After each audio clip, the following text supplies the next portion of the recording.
History Class 6th Chapter 1 Introduction to History. Learning outcomes: defining history, prehistory, protohistory and history. Sources of history.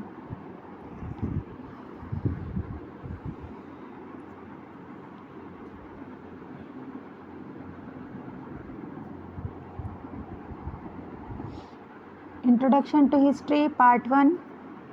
In this we learn the history. The term history has been derived from the Greek word historia, which means inquiry or research. History is the study of the past events in chronological order.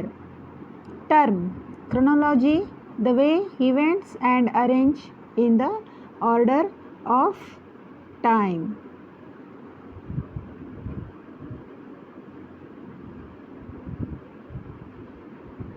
History is the study of the past events in chronological order.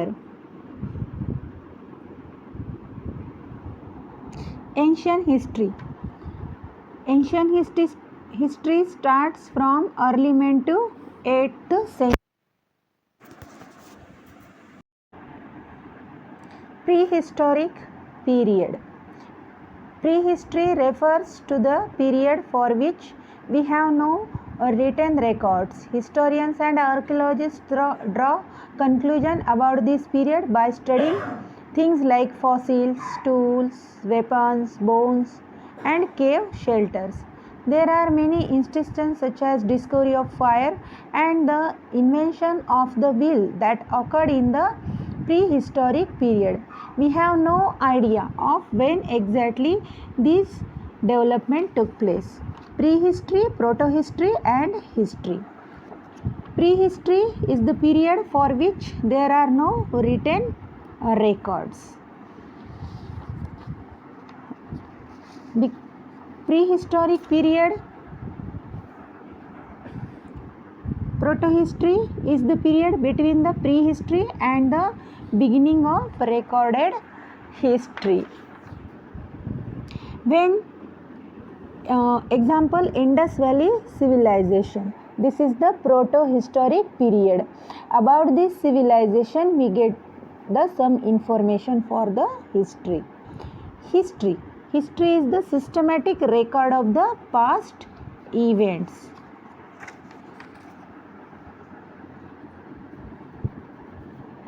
Historic period. It can be defined as a systematic record. The study of the past is divided into three periods: ancient period, medieval period and modern period. Then terms of history: the study of past events. Historians, a person who study history.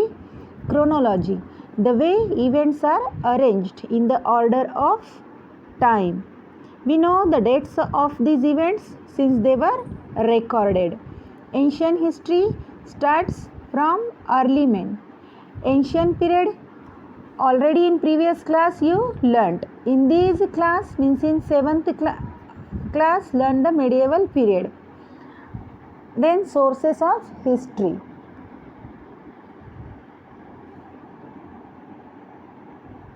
Sources of an ancient history. Here gave the chart. By the chart we learn the sources of ancient history. That is the literary sources, archaeological sources and oral sources. Archaeological sources: fossil, monuments, coins, inscription, artifacts. Terms: the archaeology means the science of exploring and excavating old remains. Archaeologist, one who studies the objects, remains of ancient sites unearthed during excavation. Archaeologists at the site. In this picture you are looking.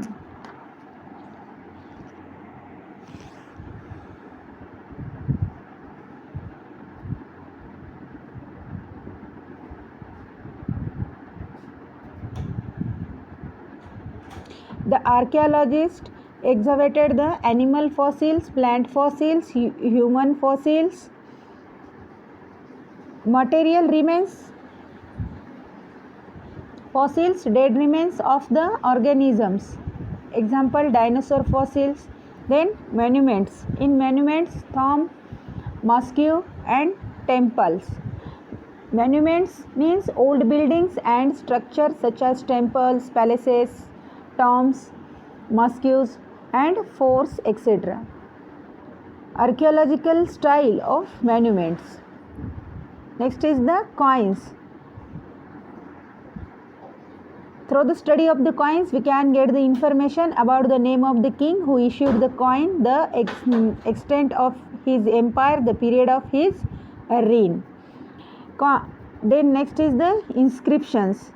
Inscriptions were an important means of recording information during the past. These are writing engraved or carved on relatively hard surface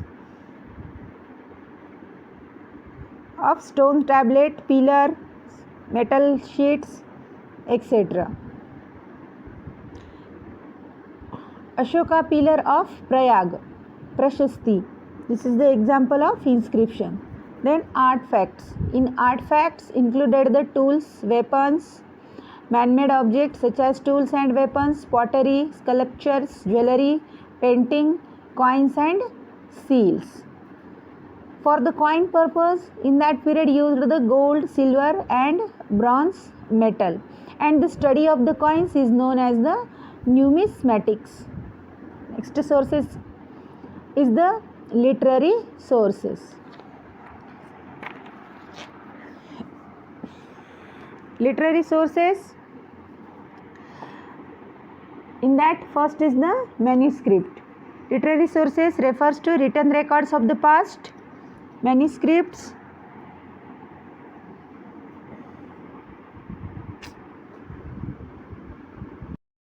sources of the medieval history. Broadly, we can divide the sources of history into two groups, archaeological sources and the literary sources. In archaeological sources included monuments, coins, inscription and artifacts. In monuments included the temples, mosques, tombs, forts, palaces, etc. Monuments. During this period, a large number of monuments were built. Many rulers, particularly in South, encouraged temple building. Next, coins. Coins were issued almost by the rulers. These coins were made of different metals like the gold coins, silver coins, copper coins. Some coins may even have a dynastic emblem on them. A number of coins of the medieval period have been found in India. During the reign of Alauddin Khilji, a book titled Dravya Pariksha was written. And the study of the coins is called the numismatics. Inscriptions. Inscription and edicts record things like royal orders, gifts, temples and preached. Inscriptions are writing which engraved on hard surface such as stone, tablets, pillars, metal plates, etc. The Chola kings left a large number of inscriptions, and the study of the inscription is called the epigraphy. Artifacts. In artifacts included the tools and the weapons, pottery, seals, utensils. These all are included into the artifacts. Paintings. Paintings of in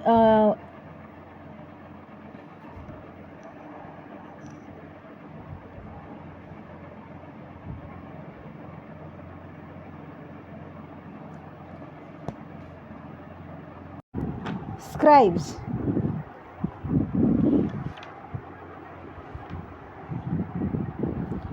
Scribes were people who were employed to keep record. They made original of documents. Literary sources, chronicles, autobiographies, biographies and foreign travelers' accounts. In that chronicles Chronicles are record of the rule of kings and life at the court. A person who wrote chronicles known as a chronicler. Some important chronicles of medieval period. Rajtarangini, written by the Kallan in Sanskrit, is a history of king of Kashmir. Tariq-e-Firoz Shahi, written by Zia-ud-Din Baruni in Arabic, gives detailed account of Indian people. Then Tughlaqnama, written by Amir Khusro. Autobiographies. Autobiographies are stories of people, lives written by that person only. So in that, Futuhat-e-Firoz Shahi, written by Firoz Shah. Babarnama, written by Babar. Tuzuk-e-Jahangiri, written by Emperor Jahangir. Biographies. Biographies are the stories of people's life written by someone else. Some important biographies of the medieval period. Prithviraj Raso, written by Chand Bardai.